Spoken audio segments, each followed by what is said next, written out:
Sports for Real with Coach Hall. Today I'm talking about NIL and the effect it's having on the Power 5 conferences, specifically the SEC. The SEC just wrapped up its league meetings down in Destin, Florida, and NIL was a hot topic. Why? Because you have an imbalance on the way that schools in the conference are handling the situation. States such as Texas, Oklahoma, Arkansas, and Missouri have devised ways to give themselves a great advantage over others, like Florida, for instance, who can't do much about it at this time. What they want, league-wise, is a uniform way of how to handle the NIL craze. The arm that's usually in charge of handling balance or fairness, if you will, is the NCAA. And because the way that certain people are doing things, they're being pushed aside. And I don't feel sorry for them at all. For years, the NCAA, I consider them, and I won't even be shy about it, I looked at them as like the biggest pimp in the world. Why? Because they sent these athletes out to entertain the customers, which is the sports public. The sports public paid many dollars to these institutions, TV, all of that, and none of that money went to the people who were out making the money. What they did get, well, we're going to give you a scholarship where you can come to school for free. We're going to give you a place to stay.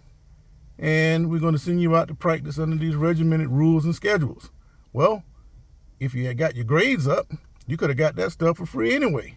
So in essence, these guys that are making all this money for these universities, they're really not getting anything for it. And when you see a guy walking across campus with the name on your back of your jersey, you better not say nothing, because why? I'm giving you all this tuition and free board and free food and anything else you want. In some places, like when I was in college, they had Burt Reynolds Hall up there at Florida State. The athletes were living posh, but they still weren't getting no money, legally anyway. So the NCAA is upset because their product is out of pocket. They're still under their umbrella, playing in these schools, making all this money, but the way that they're doing it now that the players are getting paid, they're out of pocket. And some of them, like Arkansas, Oklahoma, Mississippi, Missouri, and Arkansas, they have chose up. Yeah, they still have the NIL deal, and they're going to take the advantage of that. But the state legislatures are the ones that's putting the rules down, not the NCAA. Texas, for instance, has in proposals in legislatures to change the rule where whatever changes they make, they cannot be affected by NCAA ruling. So what they're trying to do, or what they're doing, take like Texas A&M, they have this Texas A&M, the 12 man plus rule, where they go out and do their fundraising, but the plus part is they're adding a column where you can contribute towards the NIL, towards the players. This is direct confrontation or conflict with NCAA rules, because it's being ruled in the state legislature of Texas.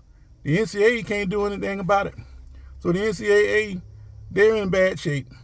Schools like Florida, who can't benefit from the same situation because the Gator boosters are directly tied through the legislature in language that they are in support of the athletic department. Completely different rules from what Texas and Oklahoma are doing. Now, Missouri, they just changed the law where high school players in Missouri, if you sign a letter of intent to play for a Missouri school, you can start getting NIL. Some of these players sign NILs when they're in the 9th, 10th grade. So you can have high school players now rolling big dollars in the NIL, never step foot on campus. Now, what they are contracted to go to a Missouri school, but what happens if one of the players get hurt and they can't play anymore? Are they going to have to pay this money back? It's a big mess.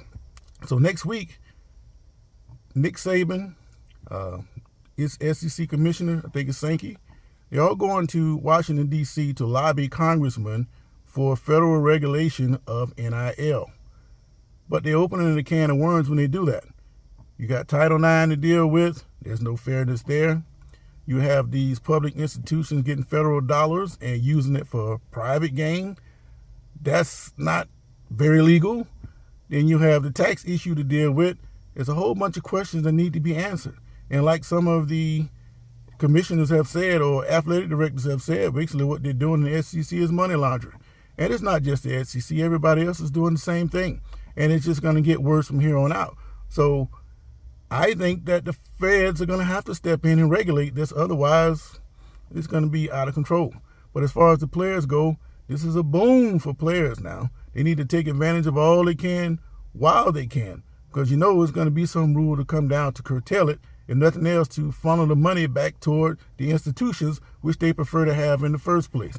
But if you're a person that would normally come out after their junior year to go try to play pro because you need some money for your family, that's off the table now, because you've already made millions of dollars. Because you're a top player, you've already made millions of dollars at this point, and there's no need to rush out to the NFL. So I would take that 4th year and just bank it. So if you're an athlete, this is a great time for you. But for everybody else, it's just going to get worse from here. So hold on to your seats, because NIL is about to take off much higher than you thought it would. Sports for real.